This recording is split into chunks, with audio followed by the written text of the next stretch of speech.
Nós estamos recebendo aqui em casa hoje o Jonas Otávio Bilda, escritor.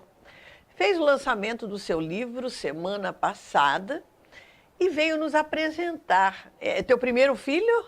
É o segundo. É o teu segundo. E o teu primeiro livro se tratava de quê? Você falou que é um livro sobre psicologia. Isso, Qual era o isso. assunto? Isso. O tema principal era a psicoterapia, a prática clínica em psicologia, né? Assim como esse segundo livro, no momento em que eu estava desenvolvendo, não tinha uma pretensão de publicá-lo, né? Certo. Foi uma obra de estudos que foi ganhando volume, uma certa densidade, né? Algumas preocupações que acredito que o campo de psicologia no Brasil não estava abordando, né?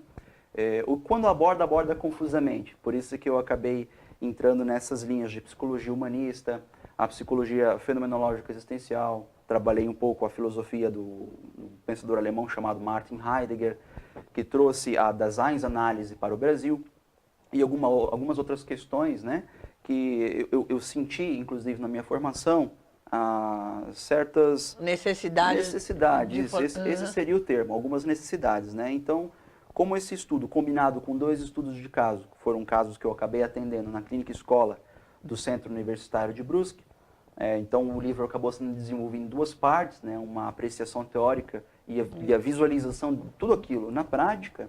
Eu achei que poderia contribuir com a formação dos meus colegas e futuros estudantes, e inclusive professores na hora de entrar nessas áreas, né? Então, não tinha essa pretensão inicial de publicação. E assim ocorreu com este segundo livro, que saiu do âmbito acadêmico. Esse primeiro livro, então, de psicologia, que chama O Alvorecer das Artes do Ser, ele tinha um público mais seleto, né, mais fechado para os estudantes de psicologia. Especificamente para a psicologia. Correto, isso.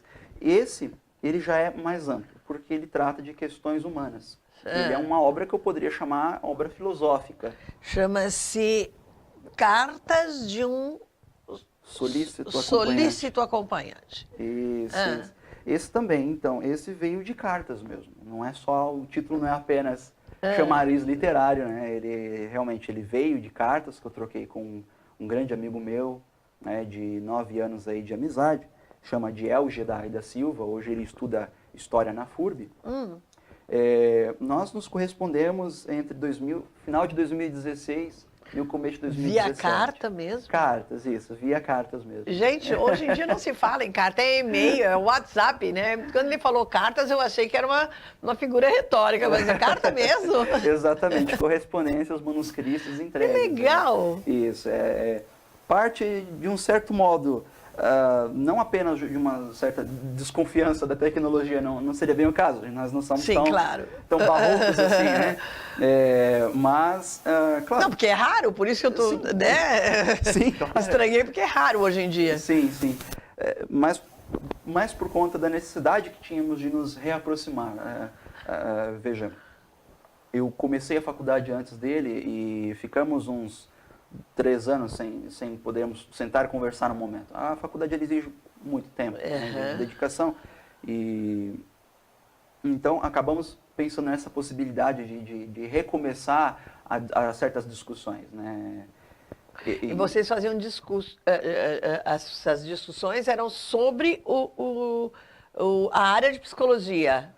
Ou não? Ampla? Ia mais longe, até porque os interesses dele na época, quando começamos a nos corresponder, circulavam entre arte e literatura. Ah, sim, não era específica de uma área. Ele estava começando estudos em filosofia, né, por conta própria, e depois ele até começou uma formação em filosofia, e eu ainda não estava começando, mas eu estudava por conta própria, sempre gostei de estudar, assim, autodidata, né, vários assuntos por livre iniciativa, por interesse meu mesmo. E ele estava nessa área, nesse campo também, então acabamos encontrando um no outro solícitos acompanhantes de caminhada intelectual.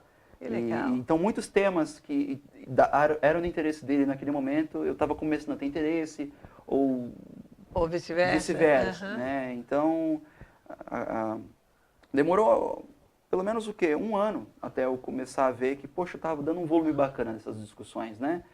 E elas começaram a aumentar. Né, os interesses aumentaram. Sim, filosofar. E aí a filosofia tomou conta da coisa, exatamente. E a filosofar, né? Isso. E aí ele acabou de filosofia para artes visuais, e de artes visuais ele decidiu, não, vou fazer uma licenciatura em História. E eu tomei as rédeas da minha vida também e falei, não, agora eu vou entrar na filosofia. Agora eu vou fazer filosofia. Então você vê que nós acabamos mudando de área. Nos auxiliando muito assim, a descobrir as nossas verdadeiras vocações, vamos chamar assim. Que bacana isso. É porque nós somos seres mutantes, né? E cada vez que a gente vai descobrindo caminhos novos e descobrindo coisas novas na vida da gente, a gente tem o direito de mudar, né? Sim, claro, claro. E da minha parte, a filosofia sempre foi o meu primeiro caminho. Né? Antes da psicologia, você já pensava na filosofia? Isso, antes mesmo. E eu fiquei um pouco sentido assim na faculdade, como eu acabei percebendo como a filosofia ela é um pouco escorraçada, ela é colocada de lado da psicologia. Ela é meio discriminada. E veja, a psicologia ela tem as suas raízes na filosofia Sim. desde a antiguidade. E isso acabou me incomodando um pouco. Eu vi que era um pouco de negligência histórica, negligência conceitual da parte dos psicólogos, muitas vezes, de deixar a filosofia de lado. Muitos problemas clínicos, muitos problemas que nós chamamos hoje de questões de saúde, urgências da saúde mental, muitas vezes são questões da educação. Né? Eu não consigo ver hoje, não consigo mais ver a saúde e a educação como coisas diferentes. Não consigo mais. Isso é uma questão setorial, institucional, organizacional, estatal, mas não uma questão humana.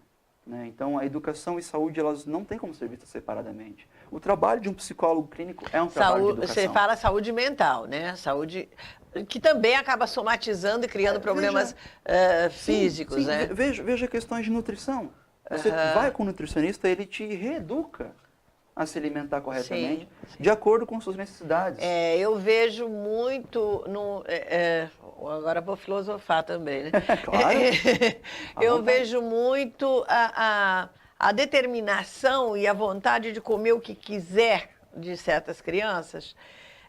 No meu tempo, e acredito que no seu, né, as nossas mães determinavam o que a gente tinha que comer até uma certa idade.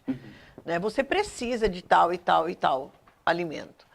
E hoje a criança não quer comer, não quer comer, não come, ele não está com vontade, não é bem assim. A criança não sabe o que precisa, né? E isso é educação. Sim. Né? Sim. Acaba criando um problema físico, às vezes por uma falta de pulso, digamos, né? De autoridade mesmo, que a psicologia hoje também condena, né? Essa autoridade paternal já não às cabe vezes um pouco muito. excessivamente. Não vamos falar nada em excesso é legal, né? Pois é. Eu acho que a criança tem que se alimentar bem, pode comer suas porcariazinhas, porque faz parte da infância, mas não só porcariazinhas, né? E o que mais tem, assim, inclusive, na vida dos adultos, o que mais tem é porcariazinha, sabe? Em todos os sentidos, sabe? Excessiva distração, excessivo divertimento e passagem de tempo sem uma construção de uma obra, sabe?